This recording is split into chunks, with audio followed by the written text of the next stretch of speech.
बेगूसराय से इस वक्त की एक बड़ी खबर फिर से सामने आ रही है, जहां एक तरफ प्रशासन ये कहती है कि अपराधियों पर नकेल कसी जा रही है, तो वहीं आपको मैं बता दूं कि अपराधी बेखौफ किसी भी तरह की घटना करने के लिए बेफिक्र घूम रहे हैं और घटना करने से परहेज नहीं करते हैं।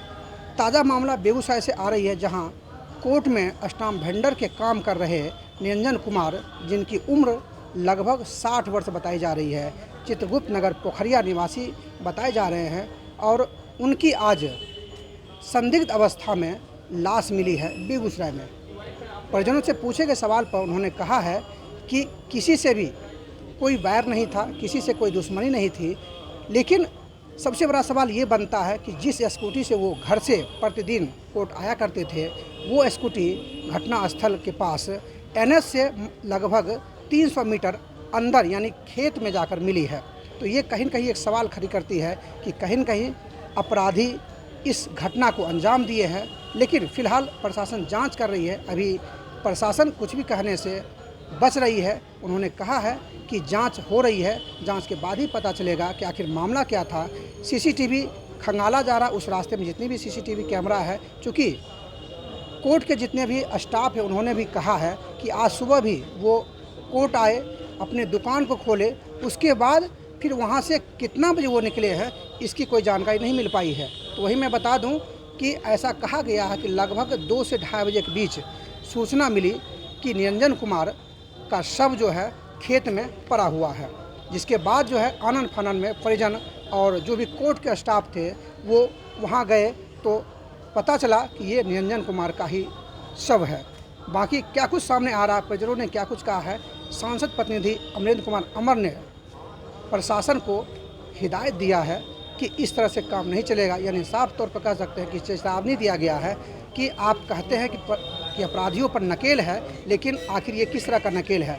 यानी अपराधी तांडव मचा रहे हैं और प्रशासन हाथ पर हाथ रख के बैठी हुई है। बाकी बने रहिए हमारे साथ और देखते रहिए फर्स्ट खबर लाइव। कोर्ट स्टाम्प वेंडर की जो है संदिग्ध अवस्था में जो है सब मिला था, क्या कुछ कहना चाहेंगे इस पर? देखिए, हमारे व्यवहार न्यायालय में स्टाम्प विक्रेता निरंजन जी, जो हमारे बेगूसराय शहर के चित्रगुप्त नगर के निवासी थे, बड़े ही शांत स्वभाव के और व्यवहार कुशल थे। इन्होंने अन्य लोगों का चालान का पैसा भी लिया, उसको जमा करने की प्रक्रिया में भी थे। अब पता नहीं किन परिस्थितियों में एकाएक वो अपने कटरे को छोड़कर इतनी दूर पर चले गए केसाबे के नज़दीक, और फिर वहाँ पर जिन परिस्थितियों में लाश मिली है, सड़क पर उनकी गाड़ी स्कूटी थी और उनका लाश वहाँ से 300-400 मीटर अलग खेत में सुनसान में पड़ा हुआ था। तो निश्चित रूप से लगता है कि हत्या का मामला है। अब टेलीफोन से ही पता चलेगा कि किन लोगों ने इनको वहाँ बुलाया था, कि वहाँ गए और कौन लोग इसमें हैं। इसलिए हम पुलिस से मांग करेंगे कि जिन परिस्थितियों में ब्रॉड डे लाइट में एक, हम इसे हत्या ही मानते हैं, अभी प्रथम दृष्टया तो हत्या का मामला है, इसीलिए एक स्टाम्प वेंडर की हत्या हुई है। और ये पुलिस के लिए चुनौती है कि दिन दहाड़े कोर्ट में जब काम का समय है और उस समय एक स्टाम्प वेंडर अपना दुकान छोड़कर सारे सामान पैसे वैसे ही रखे हुए हैं और वो उतने दूर चला जाता है। हम चाहेंगे पुलिस अधीक्षक से कि इसकी गंभीरता से जांच की जाए, और ये गरीब आदमी है, इसीलिए हम जिलाधिकारी से भी मांग करेंगे कि स्टाम्प वेंडर है, आपका रजिस्टर्ड स्टाम्प वेंडर है, इसीलिए इसके भी अनुग्रह राशि दीजिए। सर, लगातार अपराधियों का मनोबल बढ़ा हुआ, प्रशासन क्या कर रही है? नहीं, अपराधियों का मनोबल बढ़ा हुआ है और हमने सख्ती के साथ इस पर बात कही है, और पुलिस भी कहती है कि हम अपराधियों पर नकेल कस रहे हैं। लेकिन साथ ही साथ हमने पुलिस अधीक्षक से एक बात और कही है कि समाज में अपराधियों को चिन्हित करने के लिए बड़े रॉकेट साइंस की आवश्यकता नहीं है। समाज में वही 1%, आधा %, 0.5% लोग हैं जो समाज में ये काम करते हैं, और उसको भी चिन्हित इस रूप में किया जा सकता है कि जो लोग दागी हैं, अब एक बार दो बार तो किसी को फंसाया जा सकता है, फंस जाता है, लेकिन जो लगातार जा रहे हैं लाल घर में, लाल घर से आ रहे हैं, तो फिर उनकी हाजिरी लगवाइए थाने में कि वो क्या कर रहे हैं, उनकी क्या गतिविधि बनी हुई है। पुलिस को ये भी चाहिए कि जिन संगीन मामलों में वो अपराधी को लाते हैं तो आप चार्जशीट तो कर देते हैं, लेकिन चार्जशीट के बाद उनकी गवाही और उसको कंक्लूड करना, जो हमारे नए एक्ट में है भी कि विदिन 60 डेज चार्ज के अंदर आप उसको चार्ज के लिए आप डिले नहीं कर सकते। तो इन सब चीज़ों का लाभ लेकर पुलिस को भी चाहिए कि जो नया कानून आया है उसको अपनी कार्यशैली में बदलाव लाकर वो ज़्यादा से ज़्यादा लोगों को सजा कराएं और तमाम ऐसे चिन्हित लोग जो समाज में चिन्हित हैं उन पर नकेल कसें।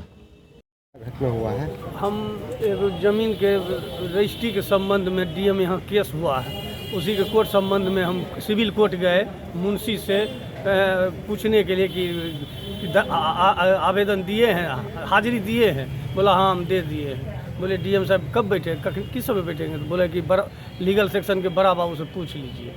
तो बड़ा बाबू गए पूछने के लिए, तो बड़ा बाबू बोले कि 3 साढ़े 3 बजे बैठेंगे। और फिर उधर से आगे सोचे कि कलेक्ट्रेट में घुस गए कि देखे डीएम साहब आए कि नहीं। डीएम साहब नहीं आए थे, उसके प्यून से पूछे, वहाँ पर प्यून था, पूछे कि डीएम साहब बैठेंगे, करके बड़ा बाबू से पूछ लीजिए जाके लीगल सेक्शन से। फिर उस होके कलेक्ट्रेट गेट से निकल रहे थे, 4-5 मुंशी थाना आ रहा था। बोला क्या कि फ़ोन आया, बोला कि घूमिया के बोला है सो उनका जहर दे दिया है, जल्दी हमको उठा कर ले जा। तो कहाँ आया, कहाँ है, नहीं है सो नहीं बोला, कहाँ पर है नहीं बोला। तब फिर हम कहे कि उसकी पत्नी को, हमें अपने भावों को बोलेंगे तब ने, टीचर है प्राइवेट स्कूल में। तो हम फ़ोन किए, हम अपने किराएदार के मोबाइल से, तो हमने फ़ोन किए तो वो आई, तब सब आए, तब हम लोग इधर आए, थाना आए, यहाँ थाना आए, बड़ा बाबू आए। तो बड़ा बाबू को हम बोले कि बड़ा बाबू से बात किए, तो बड़ा बाबू तुरंत एक्शन में आ गए, तुरंत एक्शन में आए, आवेदन लिखे, अभी एक्शन लिए, सब कुछ लोकेशन देखे, बताए कि यहाँ पर है, हमको बताए, बस तुरंत बड़ा बाबू गाड़ी से लेकर चल दिए, कहे बैठिए, बैठे चल दिए। गए वहाँ पेट्रोल पंप पर बड़ा बाबू सब कुछ अथी कर रहे थे, लोकेशन कर रहे थे, और करते करते मतलब फिर इधर आए बड़ा बाबू, और उनके जो सिपाही थे, बॉडीगार्ड कहिए, जो वो आए, तब वही हम सगरों खेत में जाके देखे, सगरों बड़ो बाबू और देखे, सिपाही लोग भी देखे, हम लोग को नहीं मिला। फिर सिपाही जी को कुछ गंध नहीं लगा, तो गए देखे, तब लाश में वहाँ देखा। गंध किस चीज़ का था जी? गंध किस चीज़ का था? हाँ, गंध ये नहीं कर सकते, उनको लगा कि कुछ गंध लगा, शराब का कुछ वहाँ शराब उराब कुछ नहीं था, कोई तरह नहीं, खाली पानी का बोतल था।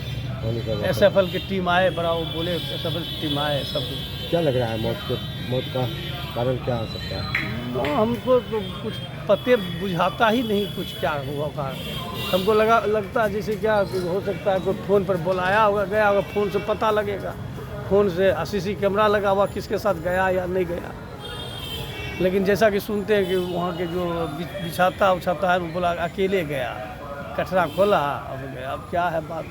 क्या करते थे? स्टाम्प वेंडर थे रजिस्ट्री ऑफिस में, मुद्रांक जिसको कहा जाता, मुद्रांक बिगड़ता, सरकार का रेवेन्यू। घर से आज कैसे निकले थे? जिस तरह हाँ, रोज डेली जिस समय जाता था उसी से। किस चीज़ से? Registry office. किस चीज़ से आते थे? स्कूटी से, गाड़ी से जाता था, स्कूटी से। वहाँ भी घटनास्थल पर भी स्कूटी मिला है? हाँ, घटनास्थल पर NH 31 से बगल में स्कूटर लगा हुआ था। कहाँ पर? वो केसावे कहलाता है, लेकिन रिफाइनरी के अंदर आता है वो रिफाइनरी, लेकिन केसावे लोग बोल रहे थे। क्या नाम है उनका? निरंजन कुमार। कितना उम्र होगा लगभग? 54 वर्ष। और उनके पिताजी का नाम? स्वर्गीय जमुना प्रसाद। घर कहाँ हुआ? चित्रगुप्त नगर पोखरिया। वार्ड नंबर कितना पड़ता है? 35। थाना नगर थाना।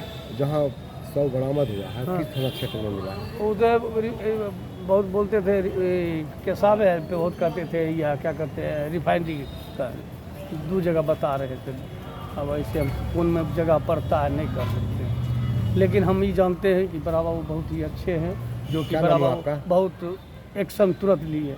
क्या नाम है आपका? चित्रंजन प्रसाद, हम उनका बड़ा भाई है, सबसे बड़ा है। आप क्या करते हैं? हम हैं बकरी में मुद्रांक विक्रेता, वही स्टाम्प वेंडर हैं। कितना दिन से यहाँ पर ये कर रहे थे वेंडर का काम? हुआ ना, समझिए कि 25